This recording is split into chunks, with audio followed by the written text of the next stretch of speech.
Whether we are there or not, ITSP Magazine still gets the best stories. Plenty of conferences and events spark our curiosity and allow us to start conversations with some of the world's brightest minds. In person or virtually, Sean Martin and Marco Ciappelli go on location and sit down with them at the intersection of technology, cybersecurity, and society. Together, we discover what the synergy of these three elements means for the future of humanity.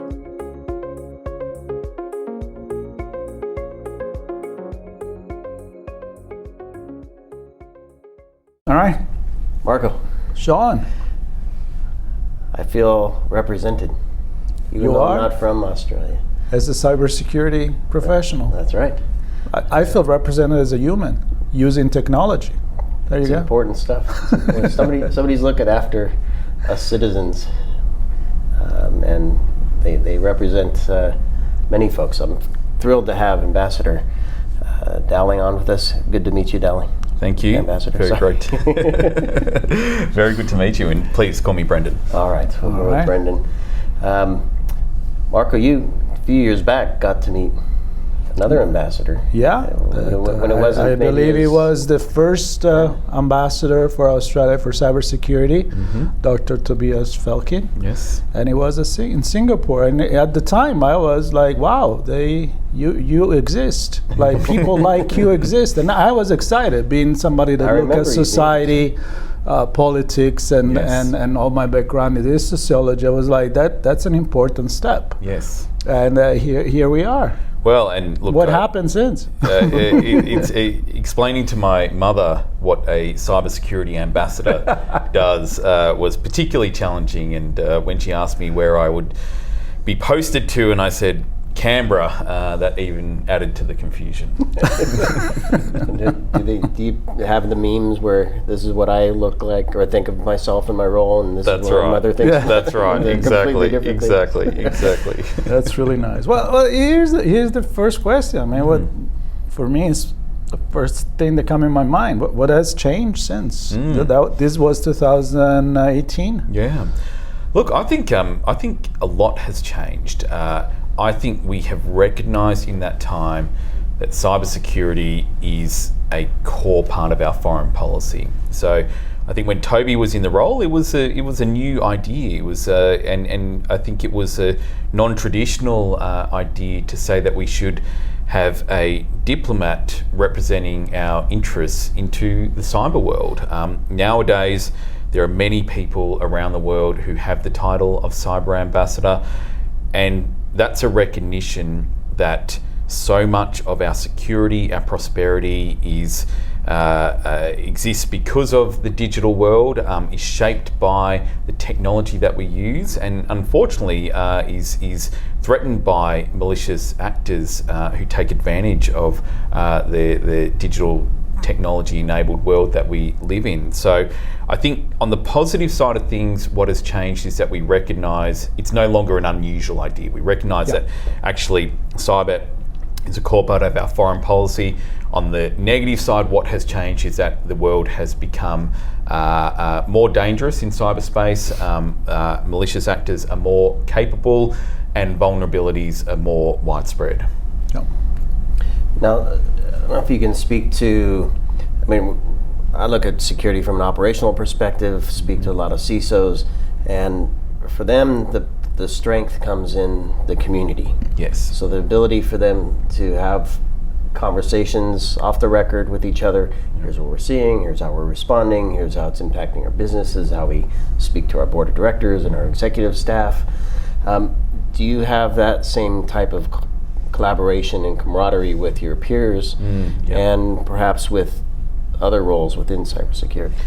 Absolutely. I think across the Australian government, we have many legs of cybersecurity. We have my role, we have the cybersecurity policy functions in our Home Affairs Department, we have our Australian Cybersecurity Centre, and we live in each other's pockets. So there's really very close collaboration. Australia is a small system, relatively speaking, so we all know each other probably a little bit too well at this point. In the broader community, I'm in constant contact with my colleagues. We share information about the type of issues that we're worried about. We coordinate with partners on putting cyber sanctions on cyber criminals.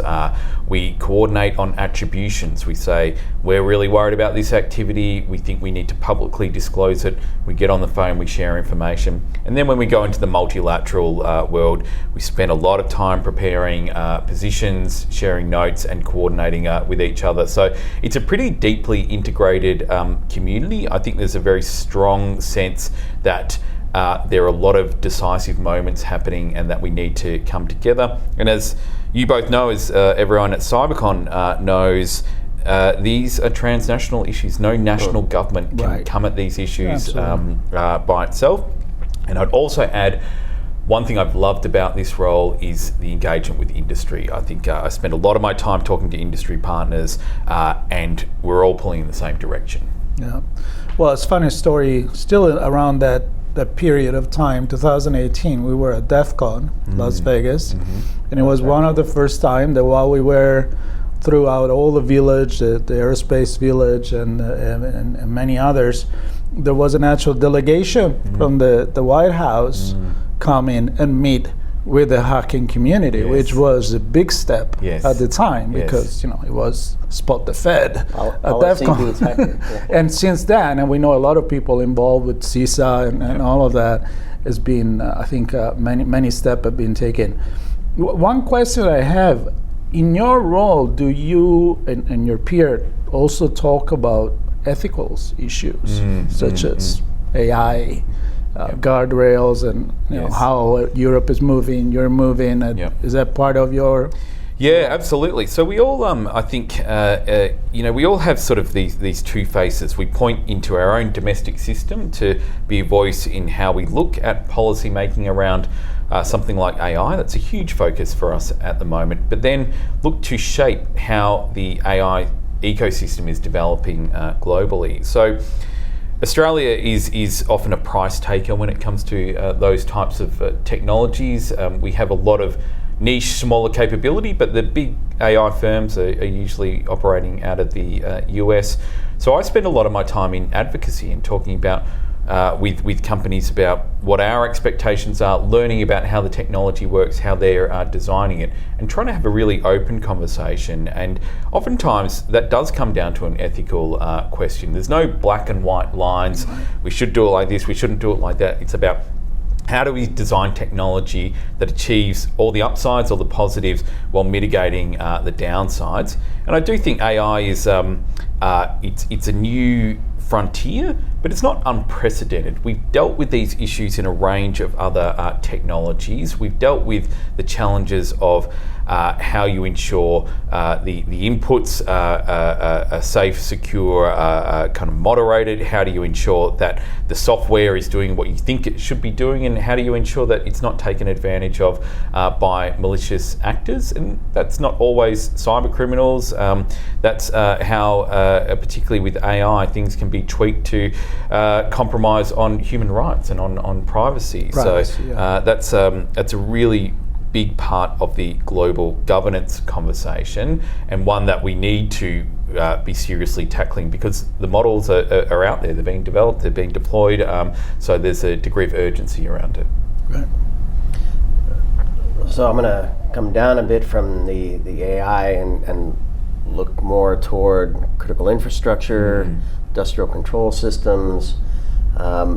We've had some conversations prior to the CyberCon and also in the last couple of days where resilience is a big topic. Yes. And I know there's been a lot of investment in the US around supply chain, CMMC, and understanding what you're buying, from whom you're purchasing it from, the risks involved in that, which if you start putting it in manufacturing or electrical grids or things like that, can have an impact on resiliency of the nation or the states within it. How does your role look at some of that and partner with some of the other Well, I think there's a real question there around our national resilience, but a lot of what I do in my role is talk to countries in the region, and they're usually at different stages of the kind of digital transformation than Australia. So I spend a lot of time in developing countries in Southeast Asia and the Pacific who are starting to think about these issues, but don't necessarily have strong policy or regulatory frameworks in place like we do here.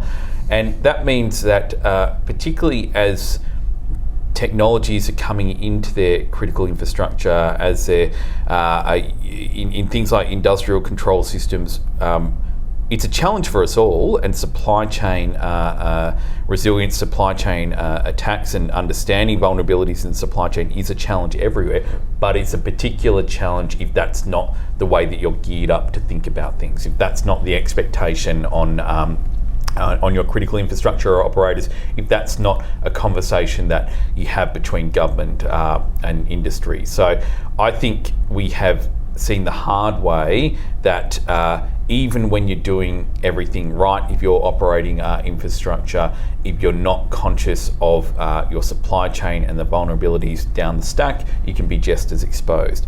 Now, no one's pretending this is easy, right? Finding and developing confidence in your suppliers. A lot of industries work on trust when you're buying a product. Sometimes attacks are unknown even to the supplier you're working with. So there's no, if you just make more effort, you can find out about those vulnerabilities and mitigate them.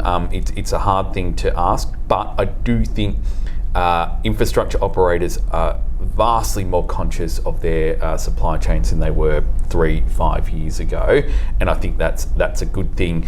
There's a lot of great companies out there filling the gap and saying, so you've decided you want to know what's in your supply chain and helping you understand it, 2, 3, 5, 10 levels down. So I think we're getting better at understanding those risks. Nice. Yeah, well, and oftentimes, as you said, I don't want to sound like it's inevitable, but it's more about being ready. What if it happened? Yes. How do we react? Yes. And how do we react quickly? And can we react from your perspective together? Yes. Right? That's a really important message at a conference like this, to say you can do your utmost, you can do your best, but never think you're safe. Never think that it won't happen to you.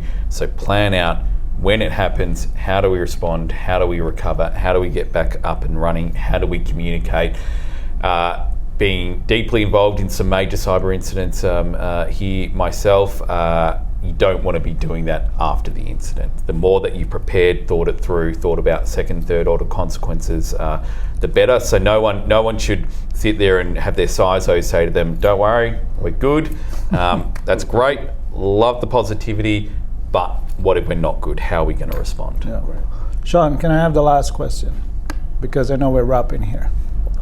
That's for a change, because usually you do. I always get the last. No, I'm really interested in the cultural aspect of things, coming from sociology and how so many differences there are in the region, different cultures. Yes. And I think you have a pretty tough job to, sometimes the ethical aspect of it. It's, you can't really tell, philosophically speaking, this is good, this is bad. Again, it's a lot of gray. And some culture, because the way they are, may see certain things in a different way. Is that a challenge? Definitely, and I think in my travels, you've really got to be cognizant of the context. You cannot go in, and we talk to a lot of countries, we help a lot of countries. It has to be different in every place.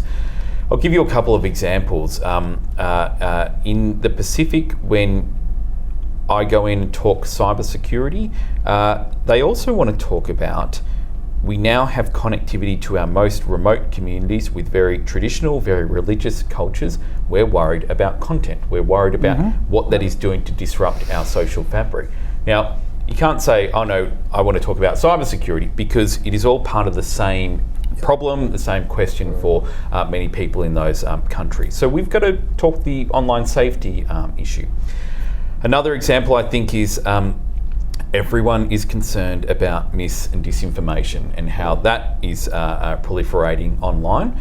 There's some countries I visit where when they're talking about mis and disinformation, it is actually, they're talking about political speech they don't like. And they're wondering, well, what tools can their government use to limit that sort of what they don't see as constructive feedback. Now, we have to be really careful because we are just as concerned, and we have agencies like the E-Safety Commission here, but we're very clear that when we use our powers as it relates to content, it is subject to the rule of law, it is subject to review, to judicial review, it is subject to transparency requirements, and we do it very carefully. None of us want to get it into the realm of arbitrary application of power in cyberspace, and that's something we have to be very conscious of. The final point I'd say is I come from a national security background. I often talk from a security perspective. Most people in this region want to talk about the good things that digital technologies are going to bring for them. And they're worried about security in the sense of if that undermines confidence and the trust that their people have in their digital government services, etc., that's a problem. If it undermines their ability to access the global economy, that's a problem. What doesn't necessarily resonate is going in and say, right, geopolitics, pick a side, pick a technology, don't use that. It just doesn't work, it doesn't resonate. The end game here is about how do we get the most positive experience, most positive benefits of the digital world. So sometimes I have to sort of check my kind of pessimistic security perspective and say, no, actually, this is about how we maximize the benefits. I love it. Super interesting. Yeah. Yep. Perfect. I love it.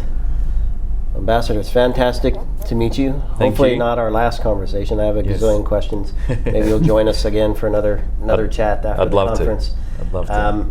Hope everybody enjoyed this conversation. I'm sure you have questions as well, and hopefully a few nuggets you can take with you as you think about how you look at cybersecurity in your own space, your own world. Stay tuned. Marco and I have lots more coming to you from AU CyberCon hosted by ASA, and lots more. Stay tuned. Thank you. Thanks very much.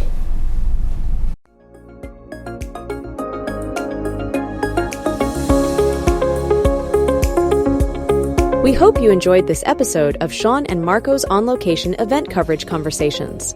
Please take a moment to give the show a good rating and leave a comment. Remember to share this podcast with your friends, family, and colleagues. Come back for more conversations and follow Sean Martin and Marco Ciappelli as they continue their journey toward redefining cybersecurity and society.